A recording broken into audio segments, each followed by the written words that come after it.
Okay, here's a great debate that you have with strength coaches, and it's mainly about isolation training. Typically, like things like leg extensions or curls, things like that. Or are they even necessary, especially for athletes? Because most trainers who train athletes are always going to preach about the movement patterns, not body part training. And it makes sense, it's perfectly fine.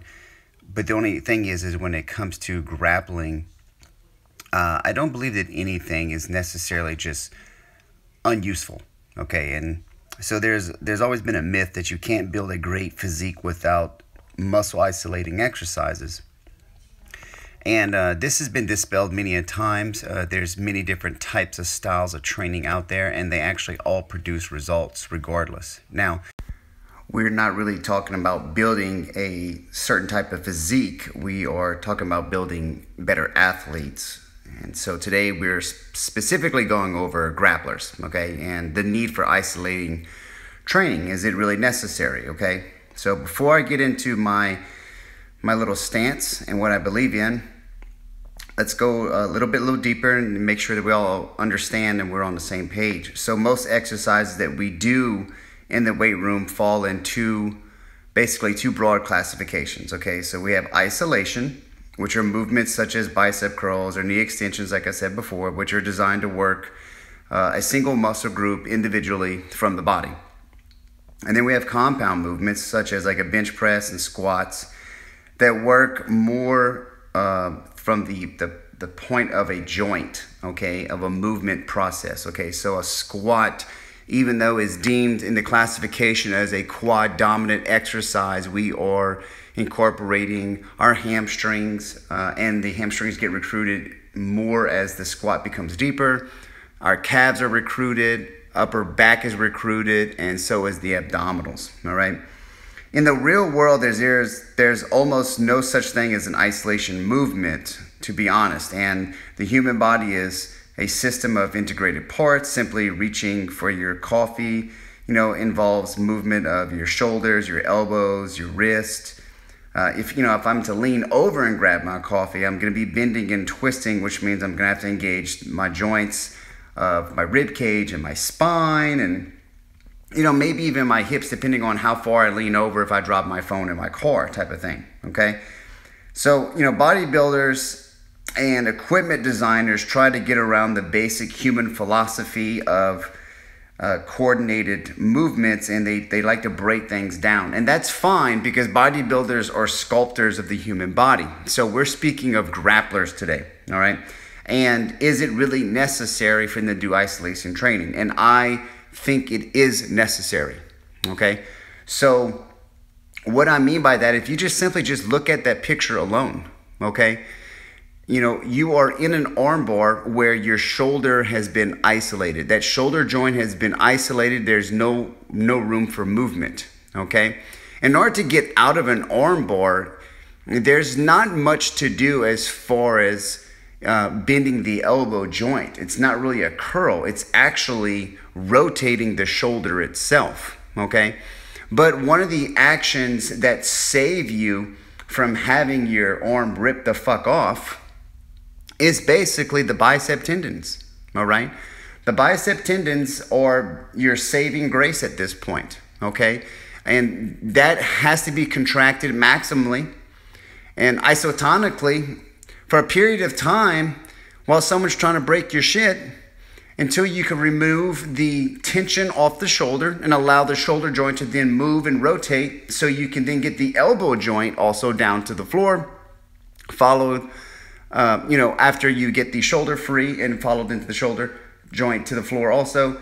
And then from there, you're able to escape. But all that's going to happen by the tension of the bicep holding on for dear life, okay? So yes, it is absolutely absolutely necessary for isolation training, okay?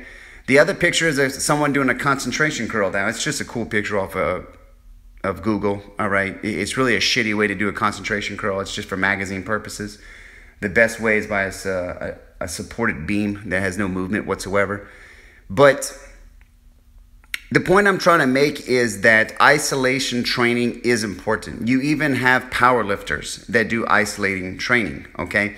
Power lifters basically have the deadlift, the sumo deadlift, the squat, the bench press.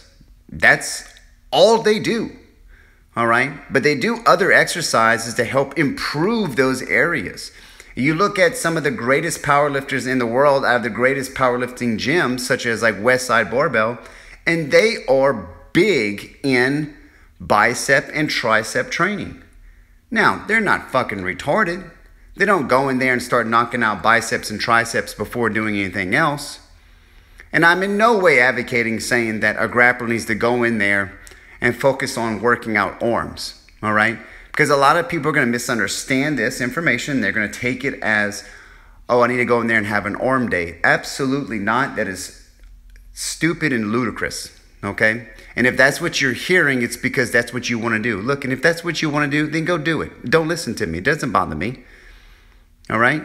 Have your performance suffer. You'll learn the hard way, all right? So what I am saying, though, is one, conditioning is always key, okay? I also believe that the most important aspect of strength training is being strong. But when it comes to performance, I'm sorry, conditioning always trumps, all right? The trump card is always going to be the conditioning card.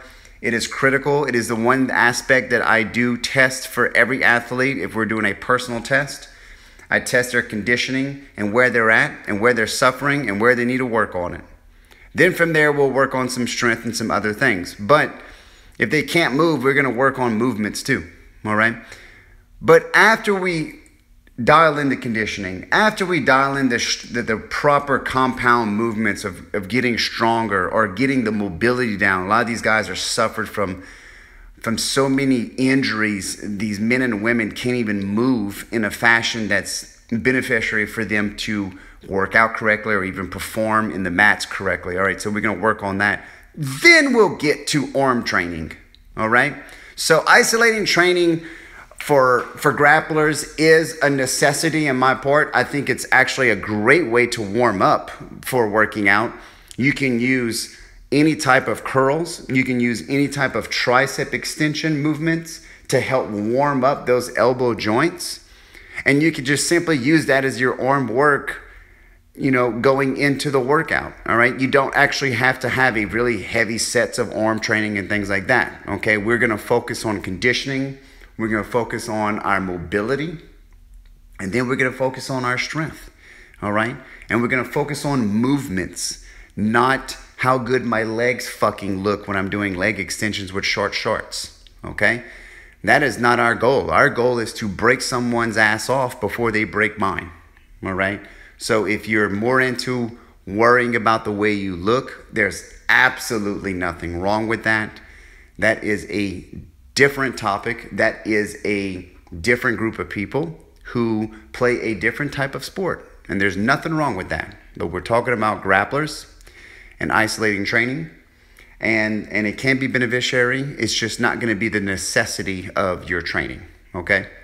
All right, thank y'all. If you have any comments, please free to leave them below. If you think my stance is bullshit, go for it, man. It's free country so far. So feel free to negatively put me down. I won't erase comments. That doesn't bother me.